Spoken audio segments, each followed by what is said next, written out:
This right here, cool, standing right here. Yeah, that's good. So, how's the defensive line feeling going into this game? Utah's obviously reigning Pac-12 champion. How do you think you match up against their offense? I think we match up well. They always have a great O-line, a great front, a great run game. I feel like we're good in run stopping. You know, we have a good run defense, so we'll bring it all together and see how it goes. Very excited for it, though. Is that a tough? You've never played at Utah, right? I've never played at Utah, no sir. Right. I played Utah last year here. Yes, sir. Has anyone told you what it's like playing at Rice Eccles? I've heard like they was playing the crowd noises and stuff today. I've played in pretty loud stadiums. I heard it's a great environment though, so I'm excited to get to see that. Does playing that noise in practice, does that help? Does that really do anything for you?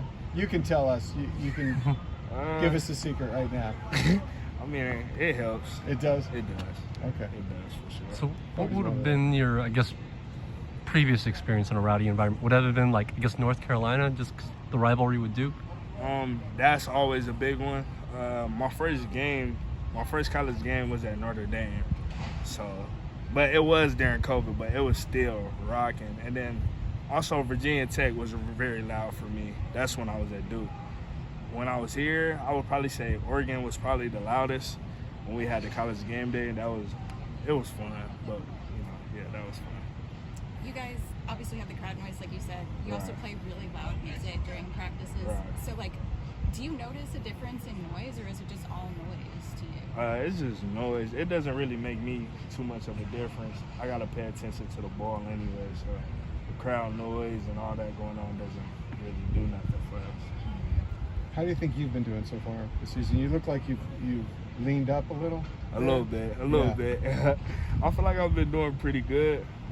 Definitely could do better, and I'm excited to actually try to do better this upcoming week and the weeks forward, especially as we get into conference play. How do you think you and Jay Toya play together? I think we play well together. All of us play well together. Having a guy like Jay Toya and me in the middle, I feel like we work together great. We're both nose tackle type bodies, but we both can play 3-tech, so it's very interchangeable the things we can do in different schemes and stuff. You guys played over 100 players in your last game, so with that depth, just how fresh are you feeling this week? I feel good. I feel like we all feel good. We didn't play a whole lot last game, so I heard they didn't play a whole lot either, so we'll just both see how it turns out on Saturday. Was that? Oh, go ahead. Just real quick, how much has that off-season conditioning kind of helped you feel fresh after games? Oh yes, ma'am. I feel like it helped me a lot. Last year I was battling with injuries, so this year me having better conditioning and stuff, I feel way better just overall. You mentioned, battling the injuries. I mean, what's it like now, just getting all that behind you, and just being out there more consistently now? No, for sure. It's a great feeling. Nobody likes going through injuries and the stuff that goes on with that, but just having to go through that, I feel like it's made me stronger and made me better for my future. Do you get back to Tennessee often? Not often, but when I can, I always go back. Do you have family coming out for a particular game or anything? My family came to the first game, and then I know they want to come back to a couple more games, but we'll figure that out down the road. Do you find that you play a little differently, play a little harder, knowing that you have family watching you? I wouldn't necessarily play a little harder because I know they're watching at home, so I just try to make my family proud regardless if they're here or not. How's the defense changed under Dan Lynn, would you say? I feel like we're all on one accord now. I feel like last year we had bits and pieces that wasn't all clicking together. We still do similar things, but overall we just all on one accord now. We had a year together, and now we just added a new coach, and now we're just rolling. Is there any impact on you having the defensive coordinator on the field instead of in the booth?